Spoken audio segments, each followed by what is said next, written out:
Meditation is about silence. So we should all Go be, ahead, Javier. should also be silent. I mean, that would be the best way to talk about it. Um, so for today, we're going on our fifth chapter on the series of the urgency of change. And as you recall, we basically labeled the whole series how to live in this world, which was a question posed to Kay by one of the interlocutors. And I more or less ordered it that way. How to live in this world is the primary question that we all have, that humanity has been living with for a long time.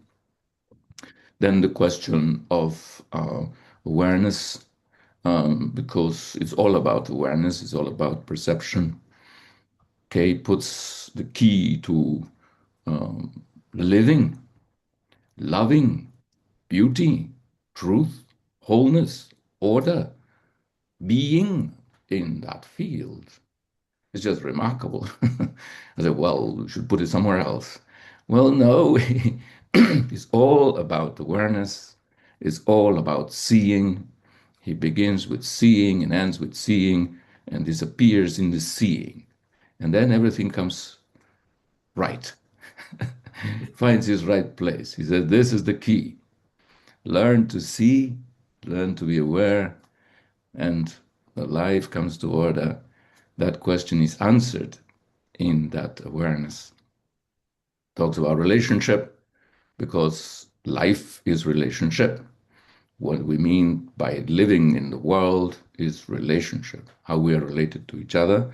So again, the question of how we relate, how we see relationship from where becomes central. And then we touched on conditioning because is one of the key factors that produces division, that isolates us psychologically from one another, and which gives, of course, rise to that. In that division, Kay has this law in all his teachings. He called it a law. Where there is division, there must be conflict. This is a law. He said, he didn't say. He said, "I'm not the oracle of Delphi. I'm not laying down the law." Well, he was laying down the law. He said, this is the law. Pay attention. Notice that wherever in life there is division, there must, psychologically, of course, not the division between me and the chair, there is conflict. Conflict is the origin of sorrow, violence, and so on. So that's not right living. How to live in this world means to live without conflict. He called that the art of living. So art is also involved in all that. And that question of perception, right perception, awareness, and freedom from conditioning, which is part of the wholeness, the rightness of living, the virtue, he calls it sometimes, of right action, skillful action, comes from there, from this perception. And that's kind of the height of it, the culmination, if you like, though it's all of one piece, is what he calls meditation. Meditation, that's what I titled this chapter because it's the title also of another chapter in that series, meditation and energy, curiously enough, puts meditation and energy together. So I put these chapters trying to make my own little combination, my little cocktail of subjects from the series in the book. I put this together of meditation and energy as the main thing because it's the kind of the culmination, as I say, of this movement of awareness, right, that comes to a heightened level of energy, of order. Right? That's where he's driving at the whole time. The ending of conflict and therefore the dissolving of the factors that how you say, waste energy, and bringing energy into a whole, into an undivided, intense movement. That he calls goodness, the release of our total energy, which is at the heart of what he calls the religious mind. So this is his thing. Forget about religion, but keep that question, that sense of the wholeness, intensity, undivided energy and being of the human mind. Right? Human mind, maybe that's not human anymore. At that point, is no longer limited by any factors of our background, conditioning, desire, or self. So there is that movement. And then I put it together, meditation and energy, with the ending of thought, because normally that's an association that is made between meditation and the ending of thought. That's what most meditation systems want to put an end to, or a stop to, or a suspension to, but it's related to Kay as well. Kay wasn't talking about method or anything of the sort, but he has thought time must have a stop. He used to quote Shakespeare. There's some Shakespeare quote, I cannot remember it, but something about that, you see, and life stands full, and time that takes survey of all the world must have a stop. He quoted it to us one time from his platform. And he said, must have a stop. That's what Shakespeare said. Don't you know? He wanted us to know Shakespeare. So he said, and I can answer it for myself, which is, yes, he does. He has a stop. He could answer it for himself. We can't answer yet for ourselves, but he gives us a hint, or he tells us how this thought, which is time, can end. And that is part of living, how to live in this world, because for him, time is the enemy. Time is what destroys the order of the human mind, the order of relationships, the integrity of our being. Is the breakdown of it all. So it is, and also, therefore, what wastes energy, what prevents that intensity of energy from flowering into this goodness that he's talking about, this completeness, not completeness, complete is not the word. He uses it, it's something else. Then I move to dreams. Now I'm going on a descending scale from the heights of meditation to the dreaming subject. But I felt that, what do you put it? But I found that chapter extremely beautiful. If you read it, it's about language and the relationship between the language of dreams, which, thanks to Master Freud, we learned we must interpret because it's all very symbolic, and Kay putting all language, dream or waking, together in that same category of symbolism, and therefore breaking making our lives themselves into abstractions. And therefore, as long as that division between the abstraction and the fact remains, interpretation is inevitable. But if that doesn't exist, if the observer is no longer divided and so on, then there's no need for interpretation. That's his thing. So, and in fact, he says there's no need for dreams. That I always found fantastic, because as an adolescent, I was troubled by my dreams, and I wanted not to dream. So he was suggesting there's a way to end all dreams altogether. You see, you shouldn't be row your boat, because life is not a dream, you see. Life is something else when the dreaming process is over. So it's about language. Language is connected with thought. You see, this is the connection I make. Meditation as implying an awareness, a non-division intensity of energy. Thought as the factor, time and so on, that it breaks it down. Thought as language. We're in the sphere of language and we're in the sphere of thought. Therefore, they're connected. And Kay also talks about it's not thought only conscious thought, but also unconscious thought. So the dream is one, we take it normally. Kay questions the separation conscious, unconscious, but there is that general sense in our lives that there's an unconscious going on, and he speaks his own language. For him, they're both of a piece. Right? But he has to address the unconscious anyway, can't escape from that responsibility. Beauty and the artist. Why would you bring beauty and the artist in the picture? Well, this is because it was asked this way, but actually it's about the art of living.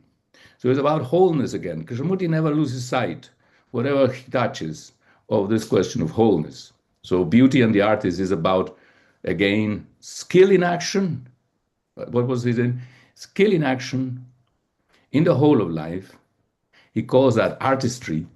That's very beautiful. Artistry is skill in action in the whole field of life. And he says, and that is beauty. Right? But there is no art without love. So he puts them together, right? Art, skill in action, beauty, and love as one continuous movement. Now that's part of wholeness. And again, the critical aspect, Krishnamurti's negative approach to all this, though he puts it positively, as going at the factors that prevent this skill in action. What is skill? See, artistry is skill, skill in action. So we want to look at that. And self-expression, that's what the artist, the problem of the artist, but it has to do also with creativity. What beauty is, does it need expression? Does it not? So he puts the emphasis not on expression, but on something else, in the intensity, authenticity of the feeling itself. Now, when I was looking at the whole series of chapters that I had already included, I noticed that I had left one out of the whole series. Look at it. You see, like the sheep is missing from the herd. You go looking for it. So I found it, this sheep, and it's a chapter that is very central and critical of the whole thing. We did a chapter on what is. So I'm sorry about that. I left one chapter that you probably didn't read. It's not very long and it's not particularly profound, but it's central because it connects with the whole thing. The whole thing of Krishnamurti is stay with what is, see with what is. Our fundamental problem is that we don't see it, and therefore we are living in an illusion. So this is where I bring it in. So that's it. In a way, I don't have much else to say, you see, but I'll give it a little run since I have a few minutes. Um, Meditation. Now, Krishnamurti talked a lot about it, and his books are full of it. He usually, his public talks in his later years ended on the topic of meditation. Oh, well, it was like this a bit. So it was not the last chapter, meditation, but it was the one just before last, because it's that necessary state of mind, which is the prelude to the emergence of something deeper, is the condition, if you like, though condition is a tricky word to use in this context, the sine qua non without which the other doesn't emerge, because it's the surging into a space of emptiness, of where the new can happen. And that's part of what it means to live rightly in the world, is not to have a formula that we're going to apply. We have already figured out the economics, the politics, the this, the that, and the other, and then we're going to keep to that. That's not possible, apparently, for human beings. Because, I don't know why, because, but maybe because life is new, and without the contact with the new, we lack the creativity that we need to respond adequately to that which constantly renewing itself or moving beyond the known. The known can only be provisional, and it will sustain itself as long as the conditions that it refers to hold.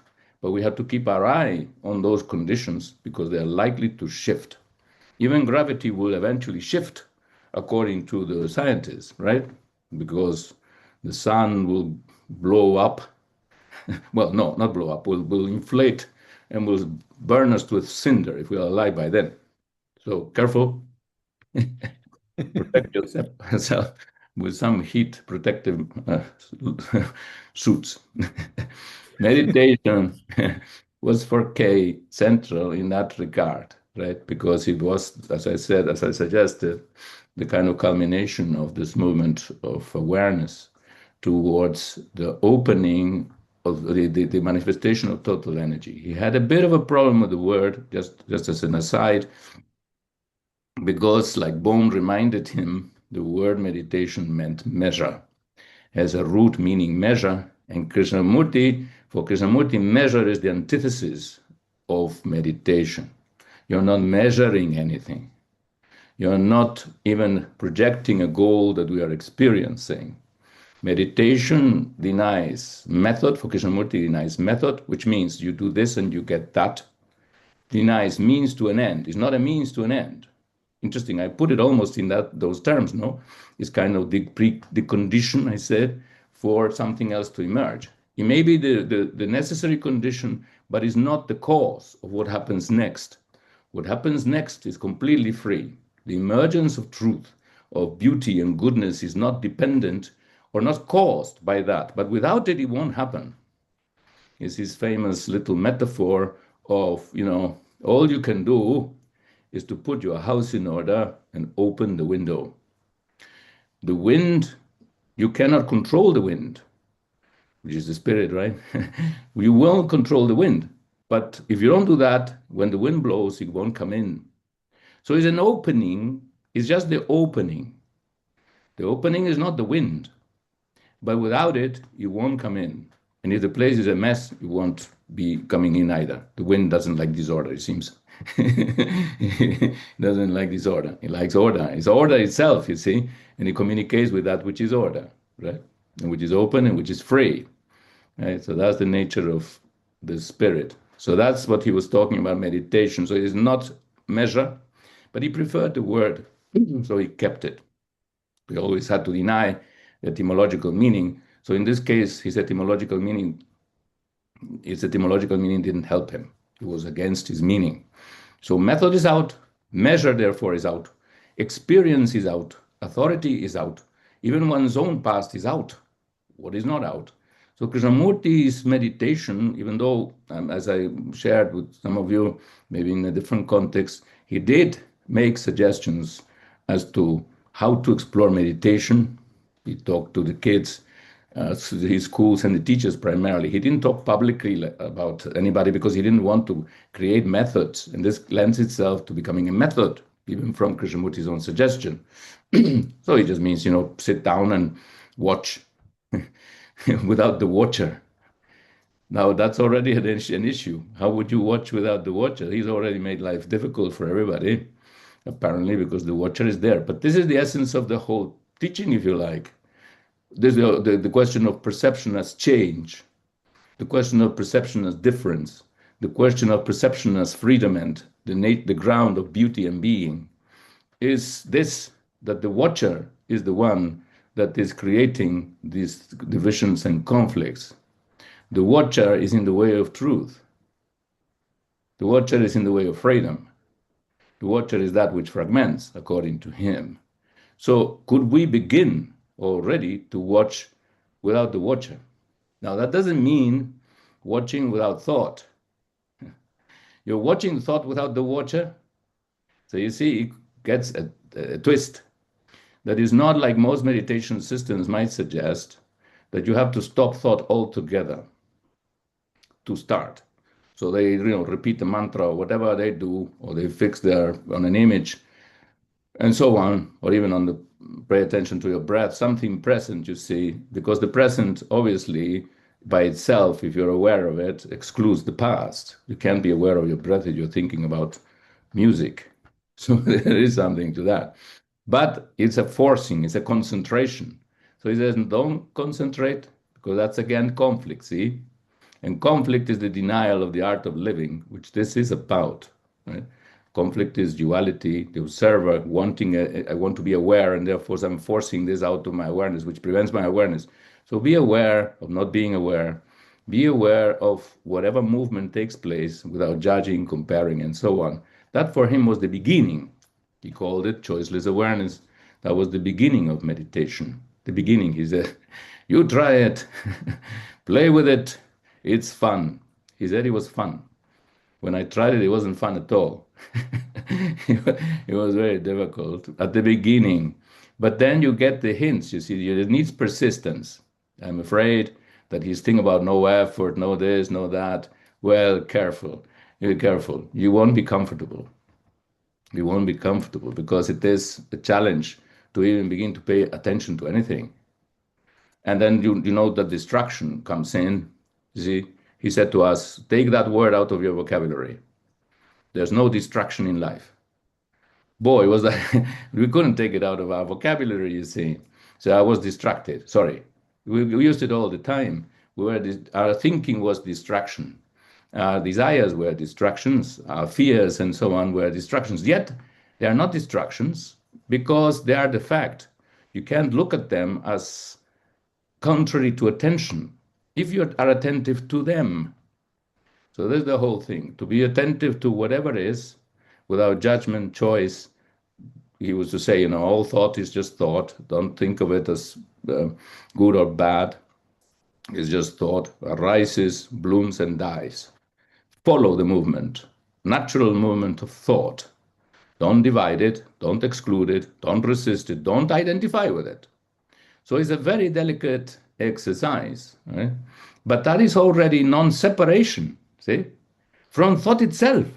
You see, we think, of course, normally we present it like thought is the factor of division. It is, but there is an observation of thought possible which does not divide us from it. And in that non-division, we can begin to learn. Right? Meditation is learning in that sense. Right? He said some phrase there to the effect that, meditation is the awareness of the move. Part of meditation is the awareness of the movement of self. Right? So it's not excluded from meditation. We have a self, most of us, and its functions, whatever the self is, we'll see, or we might begin to see. That is there. So to stay with what is, if the self is what is, then to stay with it is meditation. In this way, that self, as we learn, as the observation goes, may in fact end up dissolving it. Transformative awareness has a transformative effect. Non-duality dissolves duality. That's the thing that keeps coming through in him, which I'm not quite grasping. But he says, if you observe what is, psychologically we're talking about, without division, that changes what is. I think in some cases dissolves it. He suggests, let's put it forward and discuss maybe. If we are capable of observing fear without separating ourselves from it, that fear is transformed. It may not be fear at all. Fear may be produced, may be actual, is a feeling, but then is emphasized by our recognition of it, by the word. If we don't use the word and its connotations to observe it, there's no observer of fear, then fear may be something entirely different. All our feelings may be entirely different from what we assume without the preconceptions that we bring to bear on them in observation. So observation can transform even that which we find to be contrary to our sense of order. Order is found through undivided, non-dual observation of what is, even when those movements seem to be contrary to order. Order is non-separation from what is. All right, we'll leave it there as a problem to solve. So what is meditation is this, you see, meditation. But here he had something very interesting, which I had not heard him say before, and which is always interesting to explore, the newness that he continuously keeps bringing across to us in this exploration of his, which is of ourselves. And that is that meditation is the essence of energy. Now, what does it mean? Meditation is the essence of energy. What is the essence of energy? My sense is that it doesn't mean that it is the sword or anything, but that it is, as he puts it elsewhere, and maybe my interpretation may be wrong, or my association may be wrong, that meditation is the summation of energy. It is like the gathering of it in its totality. Totality not as a sum, but as sort of the intensity of it, the non-fragmentation of energy. And that's what he talks about. Everything is energy, but we waste energy. We waste energy in unnecessary thought, in unnecessary feeling, in unnecessary activity. So the necessary and the unnecessary also becomes one part of his criterion. But above all, he talks about the wastage of energy in conflict. So conflict, that's why he always starts, basically, as far as I'm concerned, he used to, eventually, when he came to realize that there was a structure to his teachings, an unfolding of it, the book of life he described. He begins, basically, the first chapter is on conflict, because that's the evidence we have. That's the fact that we live with, the fragmentation that pervades our lives, in our relationships with things, people, ideas, and inwardly in terms of our psychology. The self is split from itself, is a denial of its own qualities and an assertion of others. It's in a duality within itself, it's in conflict. One desire is in conflict with another, one idea is in conflict with another. Even within thinking, there are different conflicts. And then thought is in conflict with the fact, and so on and so forth. There is just thoroughgoing fragmentation. For him, That is the indication, the evidence. That's what is, by the way. So we have to understand it, be able to stay with it, not run away again to any other ideal or ideology or belief, right? As he said, the God we invent is still us. You see, he will not save us. It's just the projection of our own being, of an escape from our own troubles. We have to face ourselves. God is just us, elevated to the category of immortality, like the Greeks used to do with their anthropomorphic gods, right? So this is meditation is the essence of energy. And it's the essence of energy because it is a way of seeing in which this sense of comparison, measure, judgment, duality, observer, observed, according to him, is not there. Therefore, there's not the wastage of energy. Is that a suggestion as to what meditation might mean? Is that what happens when we experience is not the word, see? He's destroying my language, Krishnamurti. The sense of being so in touch with something that there's no division, is that energy? It's clarity, at least, right? There's a sense of clarity. There's a sense of non-friction. And then there's a sense of ease also in our own being when we are in that state. Because the self knows this friction, almost continuous, between one thought and another, one person and another. Every state, almost, every opinion has a counter opinion. I just came from a dialogue this today from 11 o'clock until 5 this afternoon over lunch. The Spanish dialogues, they last the whole day. And we only ended it because I said, I'm sorry, I have to go. Have another dialogue. So there he was, you see, contradiction plus contradiction. We're all friends, but there is contradiction. And contradiction is the word means what it says, is to say something against something else. Contradicere, to say against. That's the meaning, right? And somebody believes, in some conspiracy theory, and somebody says that's a conspiracy theory. I said, how do you know? And so on. He went on over lunch, the whole thing, and two old friends almost came to say, I'm not listening to you anymore, right? So there you have it, contradiction. Contradiction is the sign, fragmentation, the wastage of energy, and that is created by thought and our approach to thought when it constitutes the me, right? So the me, for Kay, as you know, is very central, and we have to understand it, because for him is the quintessence of the past, is what creates an identification with that past, is what that the essence of the observer, and what creates a division and conflict in the world, and what makes our lives, painful and even tragic if you take it to that extent.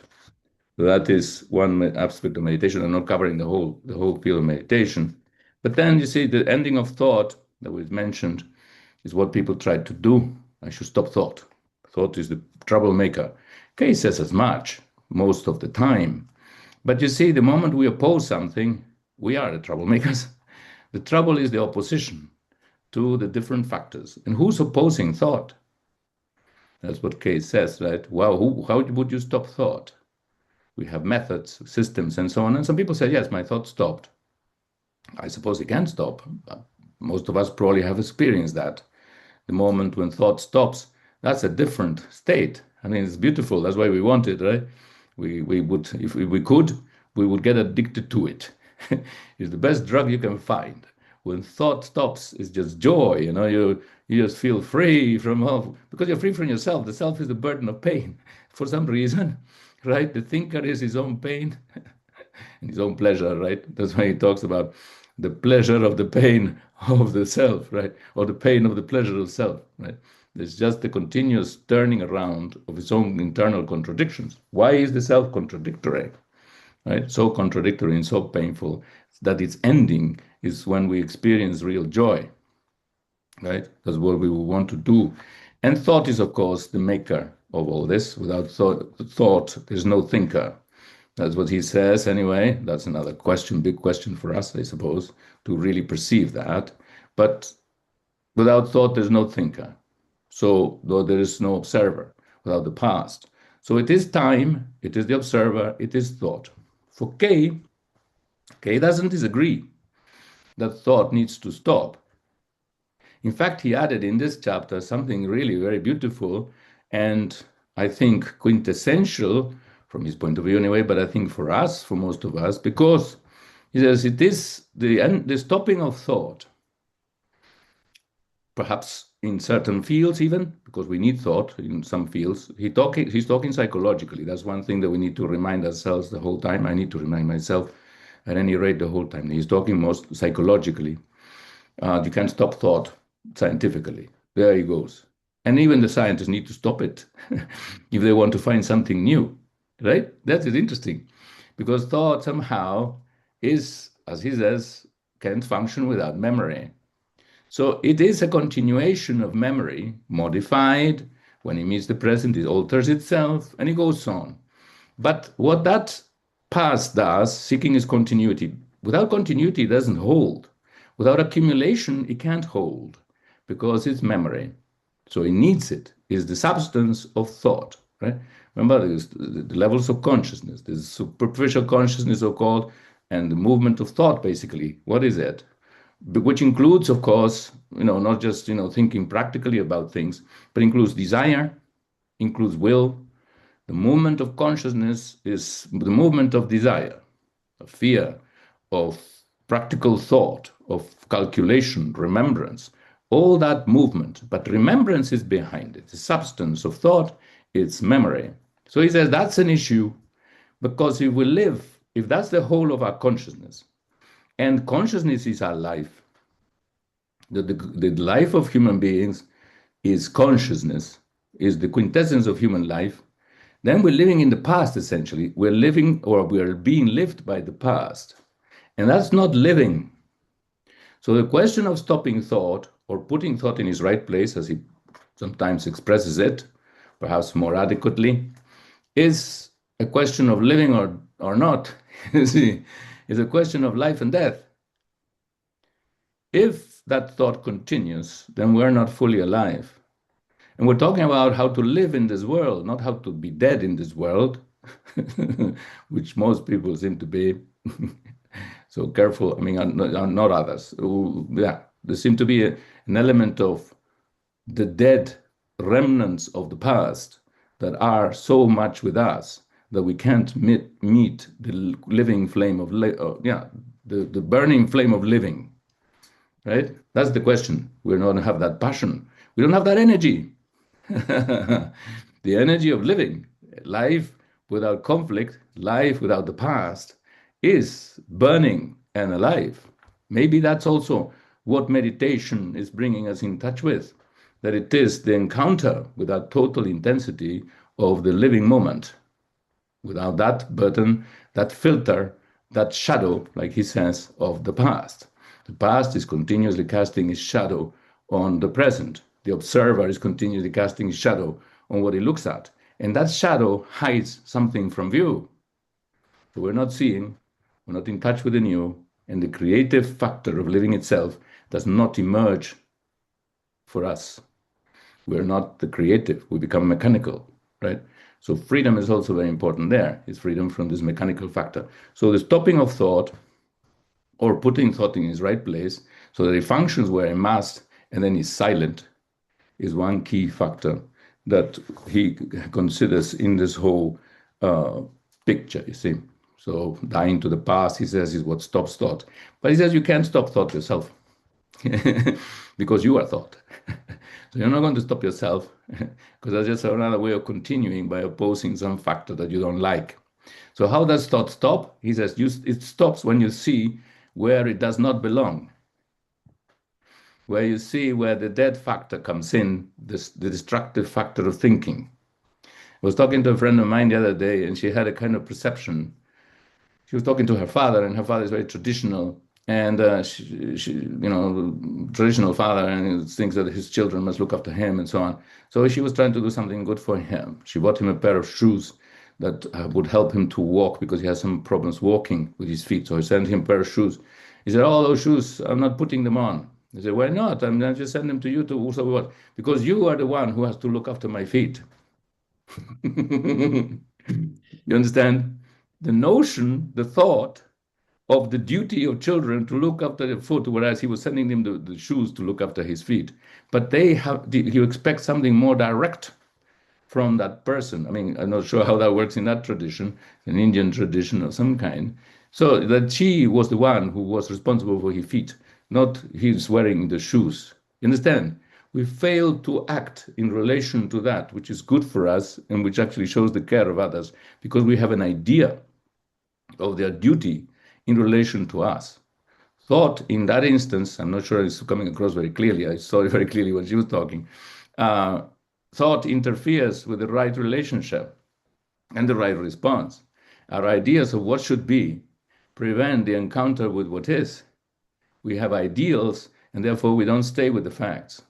And therefore we miss each other, and we miss even the love and the care that is being shown. Think about that. We can miss each other because thought is off onto something else. So careful with thinking. Thought, therefore, will stop if one sees that.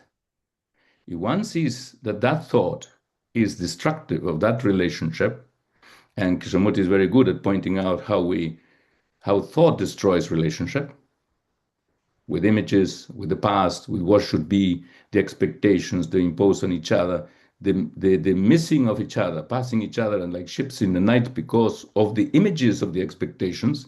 Everybody is going on to their own satisfactions and desires, right? When we miss each other, that's destructive of relationship. We look at images. We see each other through images, through symbols. That's what he's talking about. If we were to see that, then that would stop. So it's seeing that stops thinking, not another thought that seeks some result. He distrusts, he dismisses actually the whole causal system of operating upon thought with some other ulterior motive in mind. That there is only seeing that can transform this state of consciousness. This symbolic way of living is how he looked at the whole question of dreams. You can see, I mean, I was thinking, my God, what's he saying? That if we live within thinking, thinking is language, it's symbol, it's image, it's representation, and we approach everything like that, we are indeed living in a dream. The dreaming process is the waking process. It's just the other side, what happens in sleep versus what happens during the day.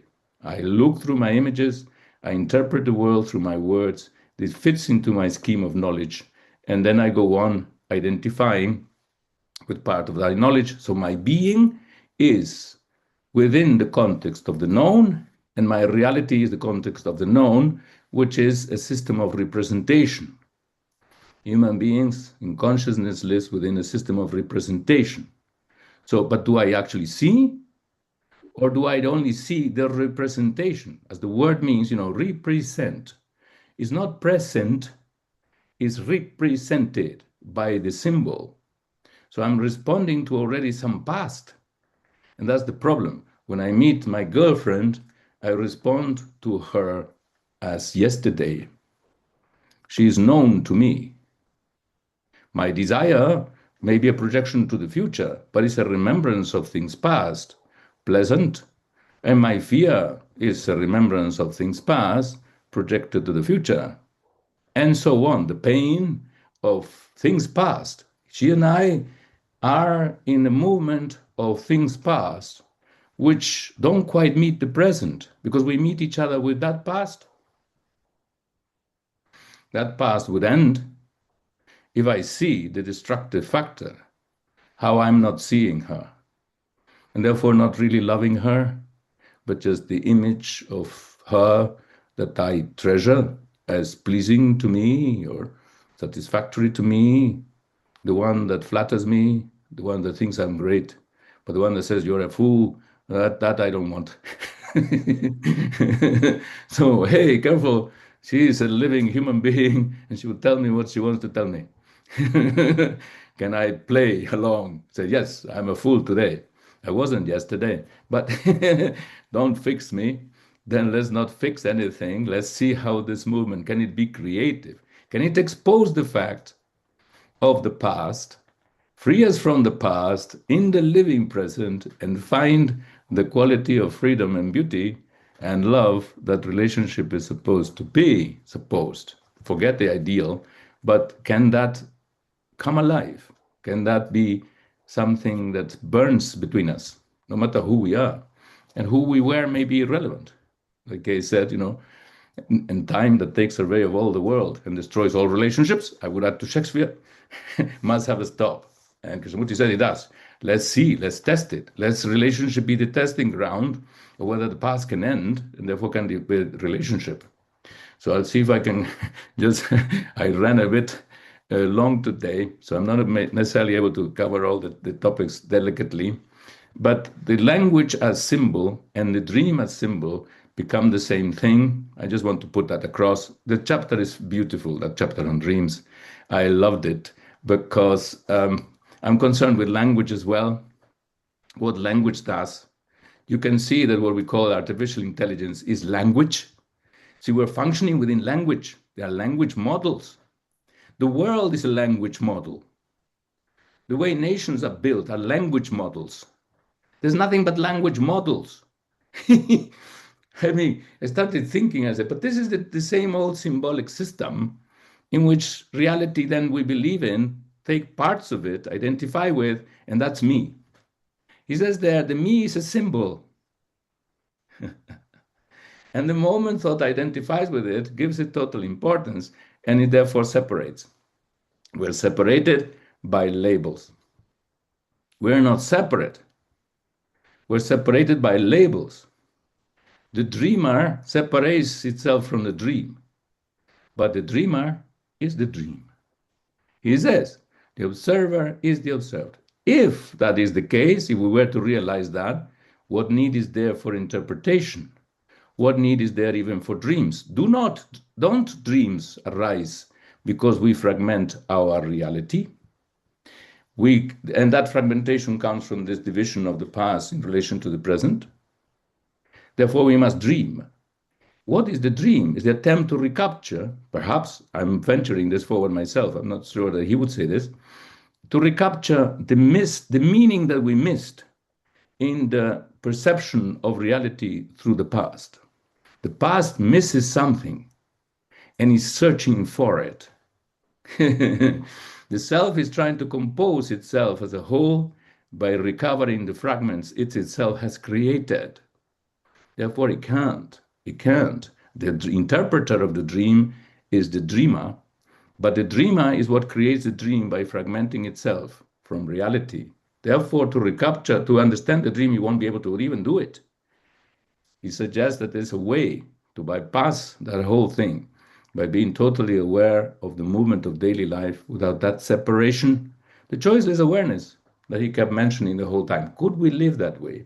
Could we see it this way? Whether thought arises or not, that's not the point. Is to see everything without this duality, this judgment, comparison, measure, choice. Is that the key? And this chapter also to me resonated with something that Krishnamurti, or brought to mind something Krishnamurti said, which was something seemingly mysterious, which was that for him, the deeper states of meditation were in sleep.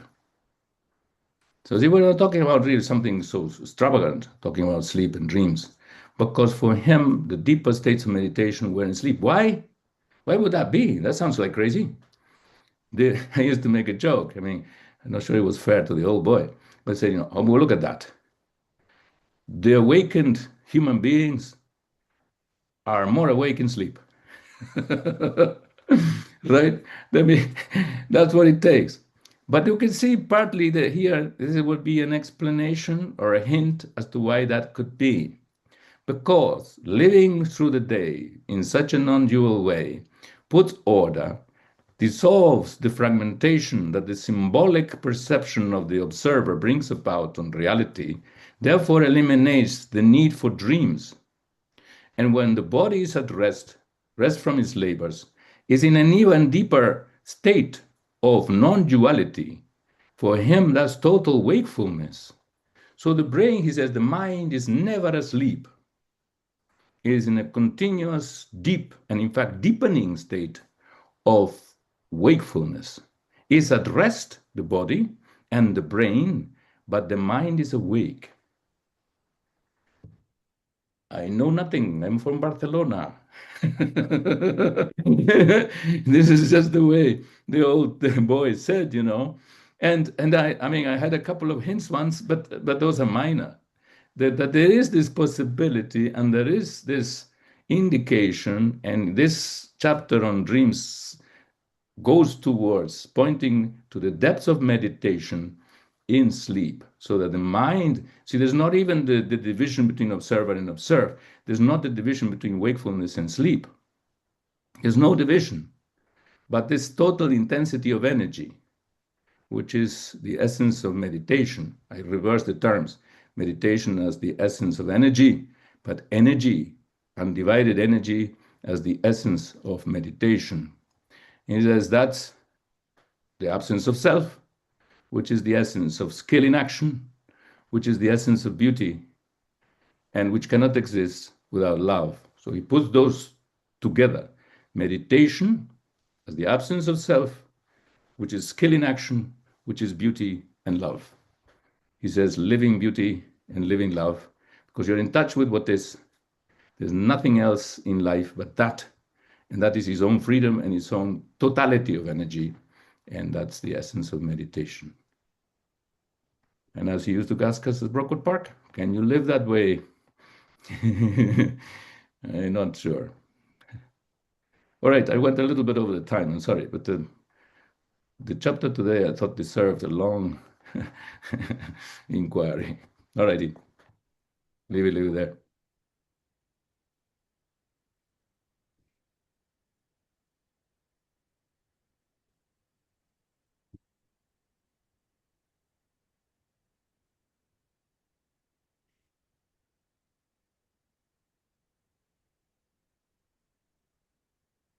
Let me get my coffee.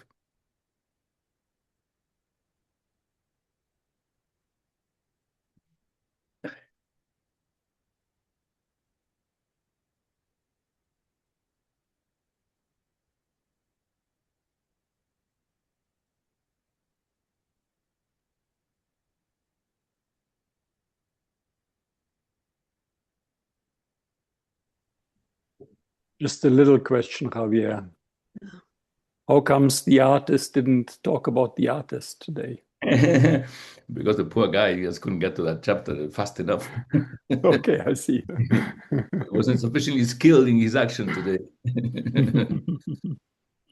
It's one of my, of course, I have a little bit of a slight bias that way because of my own interest in art. It's been like that, as I shared with you, you know, from since I was a kid. It's somehow there with me, and I've always appreciated it very much. It's a hint, no, at that quality of order, that quality of transcendence. But I remember he used to challenge us because he noticed that we were artists, and he saw we used to expose our work, you know, to show our work along the corridor of the school. We hung our work along, and he used to walk there. He had to walk through the to get to the west wing of Brockwood Park, and he was an observer without a past. That famous different observer, the observer without the past, right? There are two, you see, one with a past and one without. So this one had no past, but he was going past those arts, and he knew those works of art. So he could tell qualities and so on. So he knew about us. But I remember this thing was one of the things that sort of undermines slightly my own artistic vocation. He sat with us one day and he said, you may have a talent for this, and you may have a talent for that. Will that make you a good human being? I felt that from what I had heard him say, the answer was no. So he sort of took a little bit of out of the meaning of art. I don't think that was his intent. His intent, I think, was like in this chapter to say, yes, there's a value to art, because art is skill in action. and absence of self in that skill in action. There's no skill in action without the absence of self, right? And that skill in action is beauty. The artist has that. And he says, but he may have it during an hour or two, or 10, whatever, however long that is painting, right? I mean, it happens, every artist will report that. I report the same. That when I am sort of involved with the work of art and really there is intensity, a sense of creative engagement and feeling with all that, as he talks about the intensity of feeling, of perception, and so on, I disappear. In many ways, I'm not there. The self, the little self, scheming self, desiring self, fearful self, where is he? I mean, maybe somewhere in the background, he's in abeyance at least, no? So there is a freedom. That's why art becomes something that is sort of its own reward. Uh, then he says, all right, then you think that then somebody comes along and discovers your work and you become famous and then the market destroys you. Yeah, all right. Yes, that hasn't happened. So I'm not sure what I'm destroyed by. By the lack of the market or by the market. So, but there is that quality of creativity. That's why I have quite a few friends who are artists in their own way or writers. They haven't published, they haven't done anything like this because there is something alive in the process. Kay cannot deny that and does not deny it. But then what he says is, I'm talking about the greatest art of all, which is the art of living. Skill in artistry as skill in the whole of life. That is what he calls beauty, properly speaking, because otherwise it's still not complete. Shares in the same quality, which is beautiful that he acknowledges that much, because otherwise the poor artist just abandons his talent and says, oh God, this is no good. This is just a fragment of the whole thing. What am I doing? I'm just trying to express myself. The whole thing goes to build up the self, and the self is at the heart of evil. So I'm just, all talent ends up in that same stream. So it's no good. So I'll go and do carpentry. Or I don't know, beg for a living, do something else, right? You could abandon your talents. You have to be careful with Krishnamurti that way. I think he tended to confuse quite a number of people in terms of their own talents. That he sometimes didn't contextualize properly because in many ways he was all or nothing. But there's not all or nothing. There is all or something. The something still shares in the qualities of the all, but he says it's insufficient. You see, it's insufficient. You have to still go to the whole. We're talking about the art of living, which is skill in the whole of living, which is beauty, which is love as a whole. And that is the key, is this absence of self, right? The observation, but that includes the observation of the moment of self, so that we know it so thoroughly that it comes to order. The delusionary factors are dissolved, and there is just what is. Then we are artists. We are at one with what is, free from time, free from self. Therefore, fame, markets cannot destroy us. I like that. They won't destroy us. What is there to destroy when something is whole, right? You're nothing. You can't, nothing, you see. Nothing will destroy what is whole. Like, there's no fragmentation, that is, right? So yeah, the artist is there and the expression is there. The artist, of course, wants to express. So I just covered the second chapter. He wants to express and he has a problem with the expression. And then he says, no, that's just an issue. But what matters most, the expression or the creation, right? The feeling and so on. And of course, he goes for that. So he doesn't deny that either. So Kay is an artist, one of the greatest artists, and all the others are still artists, though maybe not of that caliber. That's how I would put it. So don't throw art out of the window because it's like throwing the baby out with bad water, right? There's a lot of bad water, but you have to throw out something else. The art is sharing in the quality of goodness because it's still selfless and in its essence and is part of skill in action and beauty and love. He says there's no artistry without love. Even the artist can do art without love of some kind.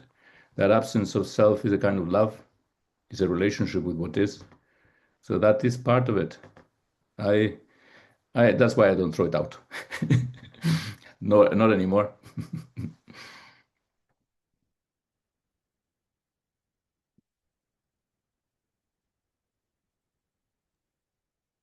On that note, Javier, in Mm, that same section, he has a question that he asked the questioner, or is there a state of being awake without any cause?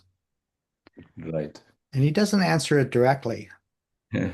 So what are your thoughts on that one?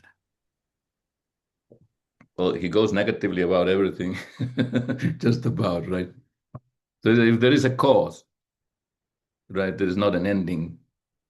And yeah, he questions cause, right? We do, cause for him is motive. And motive is a determination of the will, which is desire. But desire is a movement of thought, projection of a desirable end, of something that he wants to achieve. So it is within the known and therefore not change. Therefore, the causeless, that which is perception itself, is not that movement of time as achievement, arriving, doing, not doing. I don't think he sees change in that movement. Then maybe that's the reason why you see another question that keeps hanging around all this is why does he deny time as the factor of change? Eh? All of us hope that in time we will change. Most humanity says, time, give me time, and I will solve this problem. Scientifically, it seems to work pretty well. The scientists said in 10 years we will solve this issue. And boy, though they come close, they know time, they can estimate pretty well. I mean, I'm not in that field, so I'm not we're not sure even the accuracy of what I'm saying. But when some of the things that they have said seems to sort of says, in so long we will have this kind of computer, we will have this kind of medical treatment for this thing, and they often hit those marks. But isn't that also part of he talks about the change of cause and effect, the cause and Yeah. effect, the cause begets a further effects and so on and so on and so on and so on. So my sense of what he was taking is that actually you stepped outside of that whole thing. Like you were saying, when you put together cause to motive to will Mm, to known to me, yeah, self, desire. well, Mm. That's cause. That's the moment of cause. yeah, like in one of your nice little circular diagrams. Skill in Mm, action is the absence of the me. Art is the absence of the me. Life, hmm. beautiful life is the absence of me. Sounds very Buddhist, doesn't it? Yeah, okay. The Buddha said, "Sir, you're saying the same thing the Buddha said in a modern idiom." Hmm. And Krishnamurti would say, "So what?" Maybe you'll listen to me this time around. I was there, when the Buddhists came of Rockwood Park to talk with Kay. And I mean, he was extremely polite. And we were not quite catching on to the subtlety.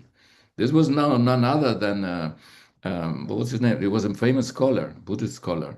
He had written the article for the what do you call it? The Encyclopedia Britannica on Buddhism. He was no no little man, and he came with a bunch of others, the Buddhists, some Zen Buddhists.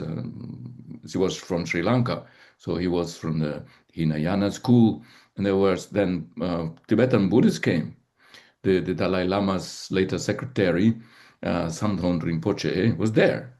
And not at the time, I think it was in another time, but they were there. The Buddhists were always welcome at Brockwood Park. Everybody was welcome anyway at Brockwood Park. It didn't matter. Even the Bishop of Canterbury came once. But the Buddhists were like at home at Brockwood Park. You could see that they just felt like, oh. They felt they're in the presence of the Buddha. I don't think they ever had any hesitation in that regard. They read K and said, my goodness, the Buddha is speaking again in English. so so they were happy. You could see that they were very happy. They were just delighted to be there. And they wanted us, of course, to be near the old boy and to discuss with him. But he was from the no time, no method school.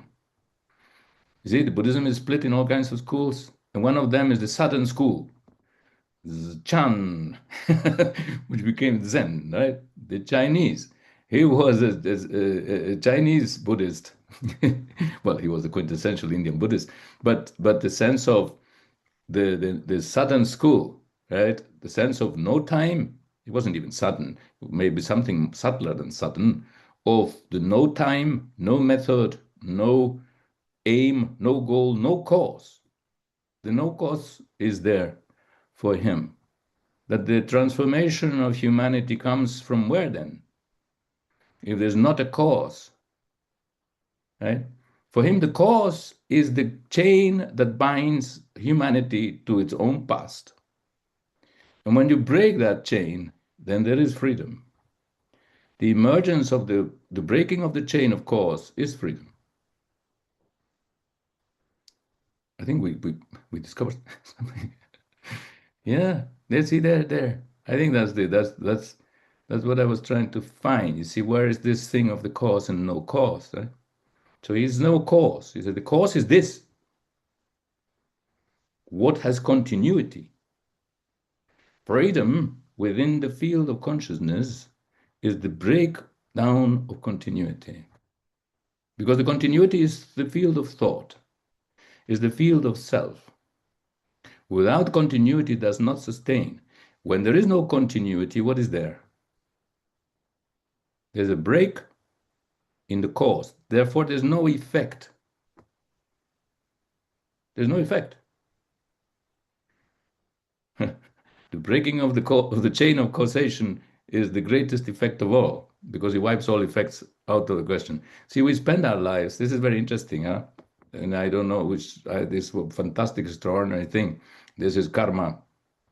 This is the continuation of the cause and effect movement, right? And look what is our life. Our lives are like this, aren't they? Each personality is marked by chains, by a number of chains of causes and effects. When I talk, I'm back in my native area and I talk with my old friends when we went to school together and so on. And we were recalling, we were doing some volunteering work, reforesting the hills and looking after some goats. This is what we do. We're back to the pastoral life. But at the same time, we're sort of, how you say, um, catching up. But we're catching up with our past, which conditioned us. And in some cases, rather dramatically, rather traumatically. And I was laughing at certain things, for example, from the past, and they were not laughing. So there is this sense of how the past has shaped us. This is cause. We're the effects of those causes, the kinds of teachers we had, the kinds of parents we had, the kind of environment we grew up in, the authoritarian patriarchal structure of society, the agrarian rural subsistence farming community, the contact with nature, which helped us, our own intuitive, inquisitive, childlike curiosity about what was all about, our demand for freedom, our own little blips of intelligence and understanding, our sharing all that, you see, and everybody was shaped like that. But Was shaped. you in that conversation though were seeing that. Hmm, They were not seeing that. They were in that. maybe. But we were, I mean, now that we're recalling, we're kind of becoming aware a bit of it. Some people are still, what I could see is that some paths are still very strong, so that there is not really a distance from that past. That past is still a cause. That's part of what we're Well, talking about. I'm No? I'm really trying to get back to that point where it says there's no way to maintain it. Like this is this waking up part. No practicing of it. There is only the seeing of it. And Mhm. that word seeing for Kay is just shoulders a lot of the weight of his approach. It is like that's his approach, his seeing of it. Everything else is pointing to the seeing of it. Yeah. It is. You see, in a chapter, I'll read it later though, because I failed to put it in the list. The chapter of what is, he ends by saying something of this. See, that seeing is all. See, seeing is the greatest skill. When he talks about skill in action, as in the whole of life, he says seeing is the greatest skill. No, it's not that one. I don't know which one is. But anyway, no, somewhere in there. It's in the Seeing is beauty the one. greatest skill. It's in the beauty one. There you are. Yeah, the end of the Seeing is the beauty greatest and skill. the artist. Beauty in the art. So, right. So it's another chapter.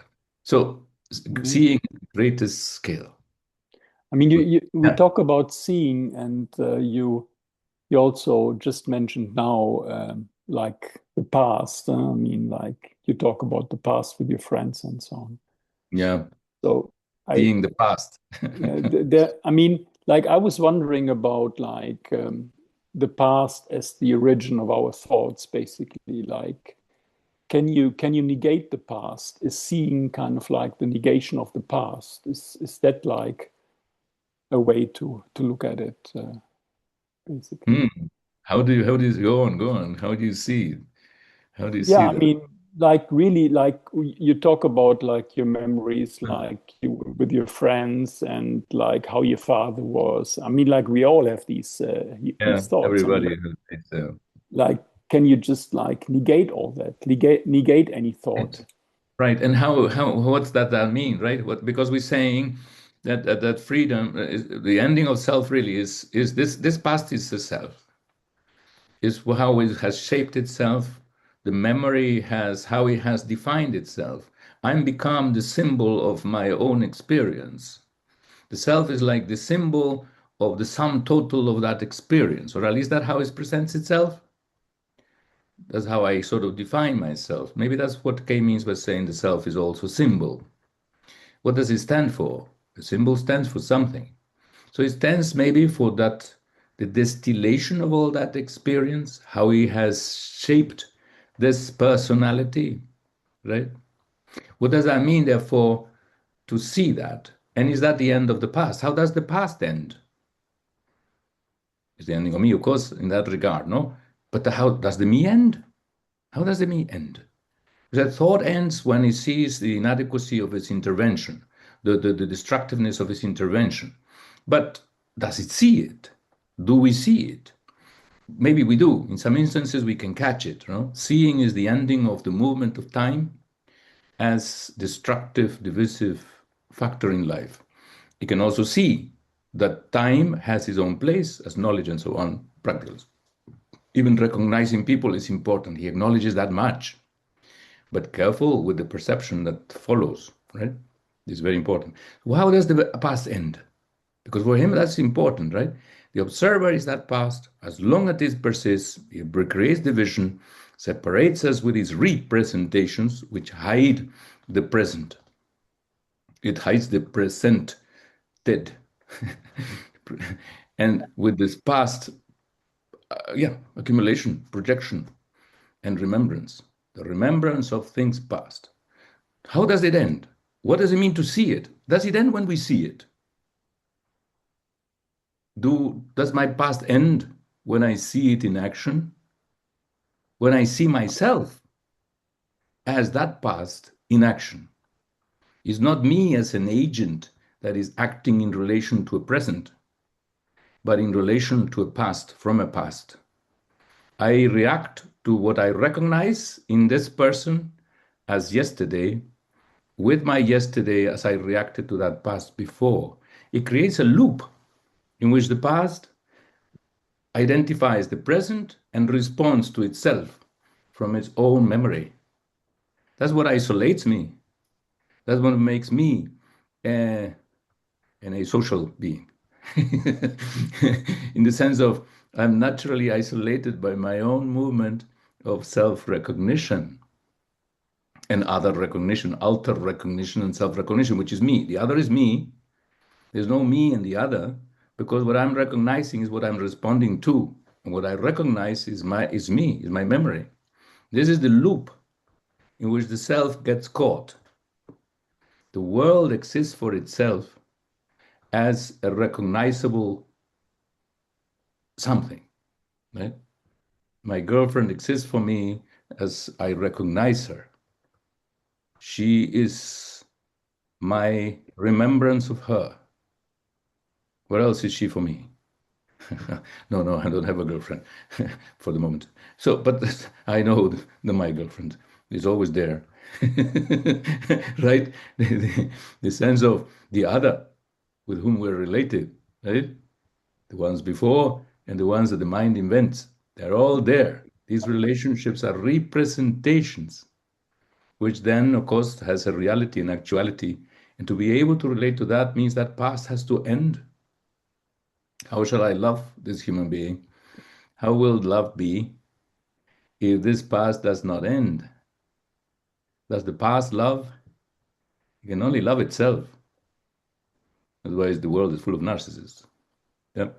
Um, so in response to does seeing the past end it or stop it, it's not so much that it stops it for me, it's that it stops it from driving the bus. Right. What? Yes. It stops it from driving the bus. From driving the bus. That's what I didn't go. Yes. All right. Yeah, Yeah. Right. Yeah. Yeah. yes. Yes, I can relate to that. Basically, it stops. It has my past in certain areas has no longer any power over what I do. Yeah. There you are. But that's beautiful. You see, that's part of freedom. Otherwise, one is just a slave to that, to the past. One lives in the past. And it's a question of living, how to live, not even in this world, how to live, period. But of course, we live in this world. And the world is our relationships. And our relationships are determined by our consciousness, the consciousness being continuously caught in its own loop of self recognition and self interest, does not relate, and therefore is not alive and is not in this world. You see, the world we create is out of that bubble, and therefore it becomes darkened by this division, which is now monstrously large.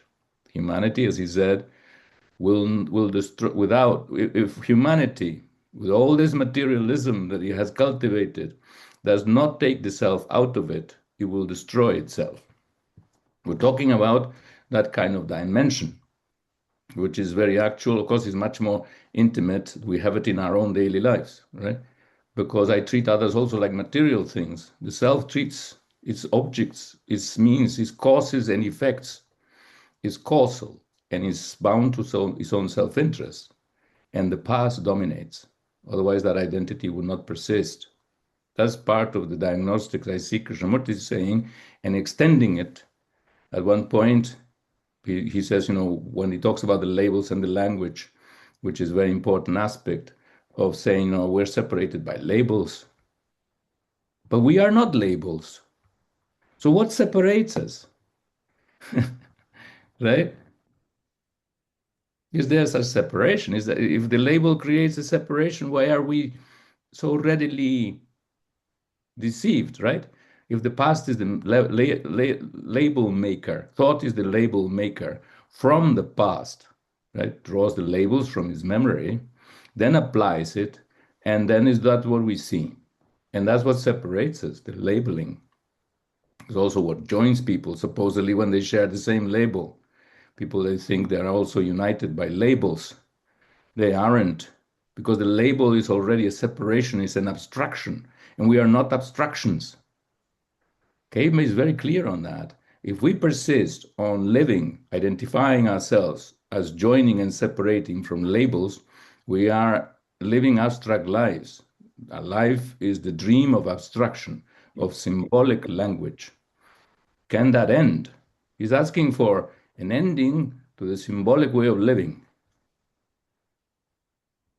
Yeah, and I think, didn't he mention in that dreams chapter kind of something of a direct way of living that we are, I mean, I like this very much with the languages, right? And the symbol that the language that we constantly talking in symbols, basically, and we are not realizing because we brought up in that way, and that there's a direct way. Somebody hits you, this is pretty Yeah, direct. I thought he yeah. mentioned that. Didn't he mention that? Yeah, Kind yeah, of, I didn't mention it, but you see, because that sounded a bit too much like the Zen yeah. master hitting you with a stick, and Oh. and therefore I said, no, no, I don't go in there.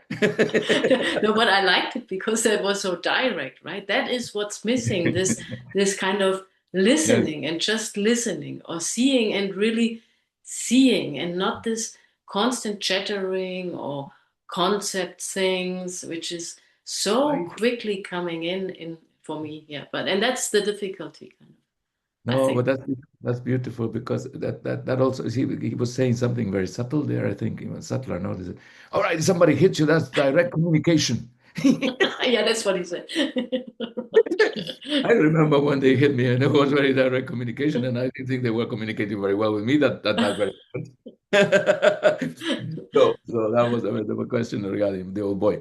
But the sense of the direct experiencing of things, no, not filtered through the symbol, right? That, and he was saying at another point, and I don't forget the chapters because they're all now running through each other. That the brain uses symbols to protect the self. From what? From perhaps this, from the direct hit of what is. What is like the stick that is constantly hitting you, right? I mean, maybe there's no you and therefore nothing to hit, but the sense of the impact of the immediacy of everything that is. Maybe that's, you see, as I was listening to you, Susan, of the sense of the impact, that we filter it, that we protect ourselves, maybe, from the full impact of things, that the brain does this. He talked about the brain, and that was a bit of an obscure little aspect of what was included in these chapters, no? That he was kind of putting it on the brain as doing something itself. That it wasn't just that thought needs to be quiet, but that the brain needs to be quiet, because the brain is the one that's producing thought. So there is something in the organic makeup and the self-protective drive of the brain that maybe lies behind the symbolic movement as a means of protection. But what is protecting, that's an interesting thing, is the self. But the self is the fundamental quintessence, as Krishnamurti sees it, of the danger of this self-protective movement of the brain. So the brain ends up, from this perspective, in a contradiction. See, it becomes rather, I, maybe I'm making it, Krishnamurti makes it so simple. No, it's all so simple. The brain does this, the brain does that. Then you start thinking a little bit, you say, all right, let's see. What can we even think it through? Right? He asked us to think it through, oh boy. He said to us, we're trying to think it through. And boy, there's a lot to uncover in that process, because if the brain is doing it, then it's not me doing it. It's the brain creating some structures. So there has to be an understanding of the brain also, of the substratum, the very organic drive of self-protection, which the brain itself is driving the brain to create these structures. I'm not sure. I'm not sure of that, because I don't like to take it down. I feel this is a psychological issue. I'm trusting, but we have to question everything, of course, trusting that there is a seeing of the movement of thinking which is sufficient to detect the contradictory movement of self-protection through the symbol of that which has no reality. To perceive the illusion of the symbol is sufficient to tell the brain that what it's doing is mistaken. So I don't have to go to the brain. That's my thing. But maybe I'm just playing a trick, a very nice little trick, logical trick on myself to give myself a better chance of freedom than to say, "Oh, go careful, you have to watch the brain."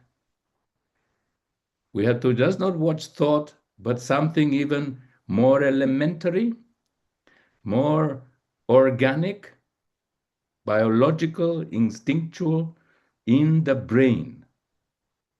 that has this drive of self-protection and develops these structures, including the symbolic structure, in order to protect itself. Look, it gets even more complicated. We see at one point when discussing with Bohm in the dialogues of the ending of time, fantastic title. The apocalyptic people should read it. The ending of time is coming. So it does ask this question and says, well, why did the brain ever, lock itself into the self? Because they are seeing it as something that happened in the evolution of humanity. This happened at one point that in cases the brain couldn't take the fullness of the energy. Watch it. It becomes a very complex issue then, because we're calling for meditation as the essence of all energy, the bursting, the gathering of all energy, so that there's freedom from this very self-enclosed movement that we're now attributing to the brain as self-protection from the energy itself. I mean, if I start thinking that way, I get a little shaky. Because what?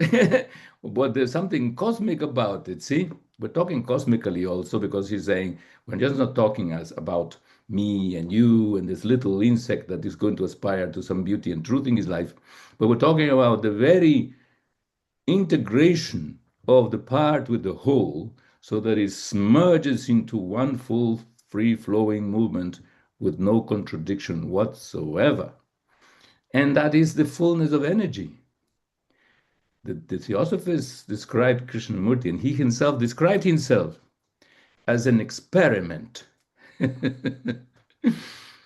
to see how much energy could flow through the human brain. That's why that brain had to be emptied so completely that he couldn't even remember himself. Look at that. I like these myths. This becomes mythological partly, no? They were entering into a kind of metaphysical, esoteric realm in which one doesn't know. I don't know.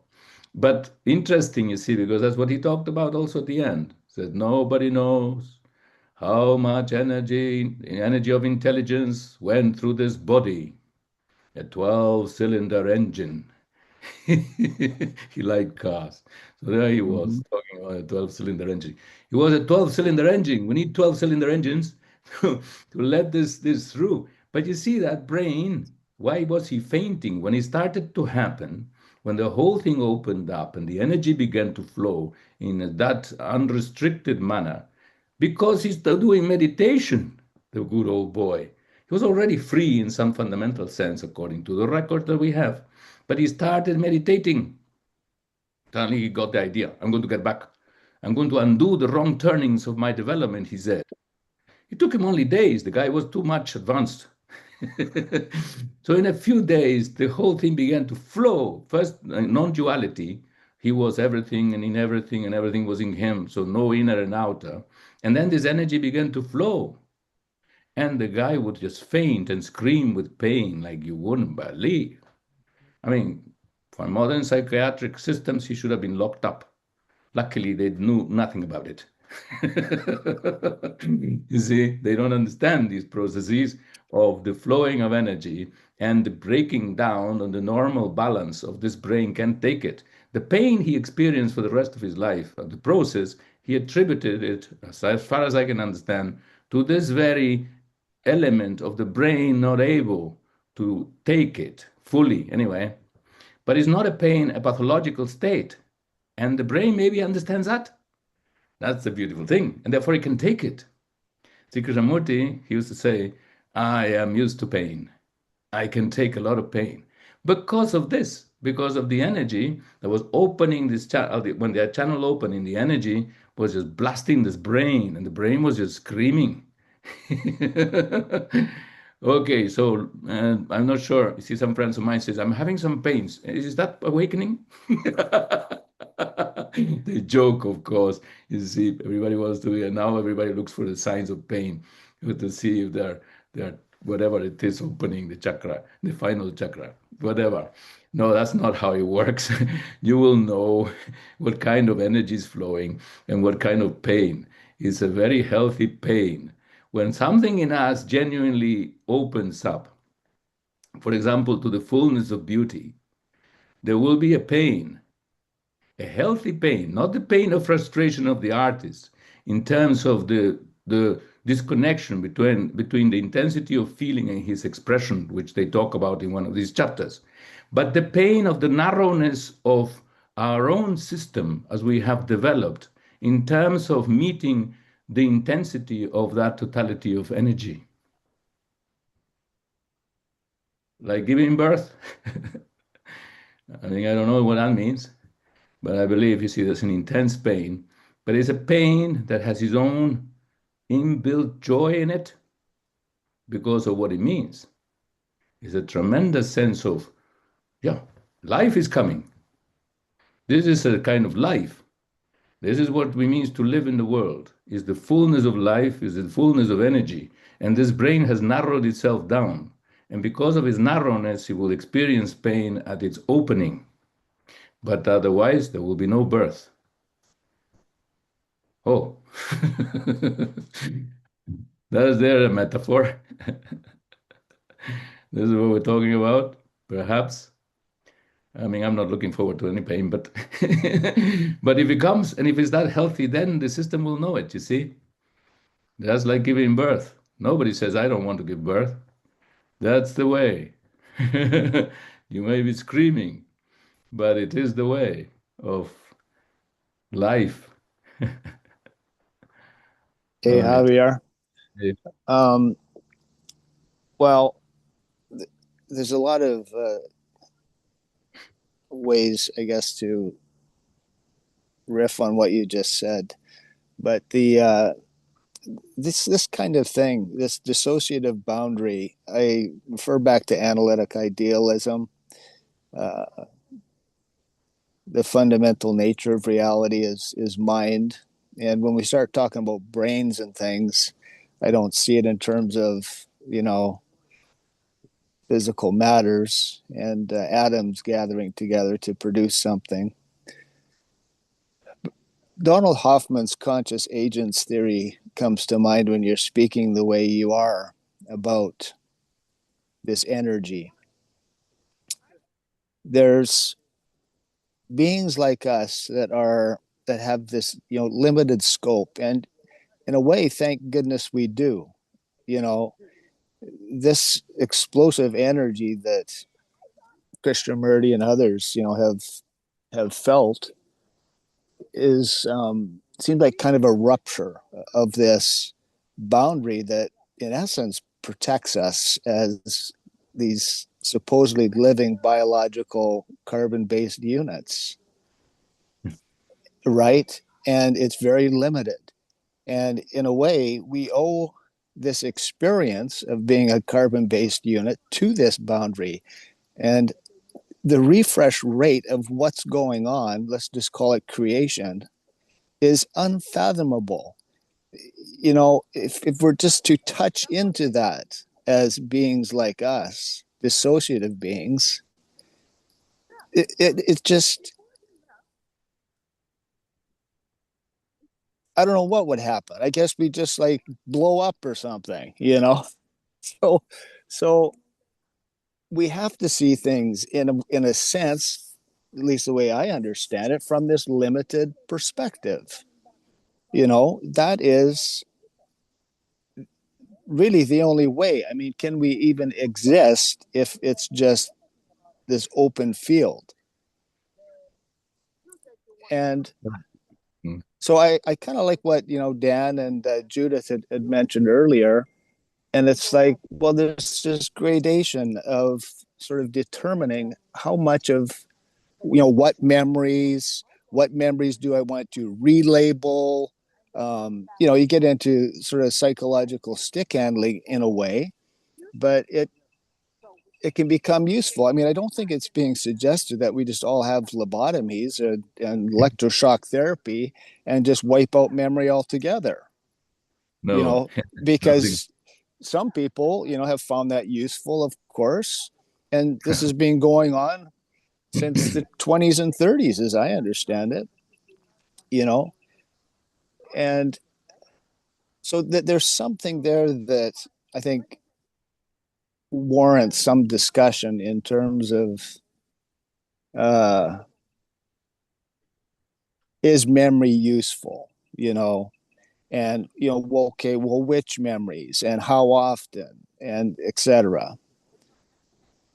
I guess that's pretty much what I have to say, but I think there's some interesting exploration there with what's happening in the world of science with Hoffman and the mathematics he's compiling around his conscious agents theory. These dissociative boundaries that somehow bring phenomenal experience into our little monkey brains, And in the end, I mean, you say so much in your talks. I just love it. And Ralph, I don't know if I can have access to a couple of the previous recordings because there's content that I just never had a chance to review, and it's just loaded. I'd love to go back and take a few more notes. But how to live seems like I don't know, it doesn't seem like a simple question,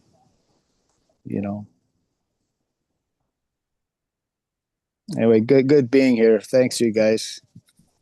Mhm. Well, just contact me, Van, about which recordings you're talking about. We'll see.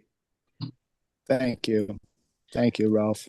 Yeah, this I'm so happy that we're recording these sessions because they're really, I think, very, very valuable and powerful.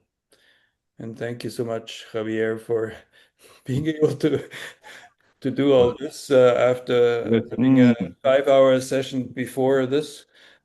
You can see the kind of effort I put in. I get even a bleeding noses. I don't know how you do it. I'm taking the punch.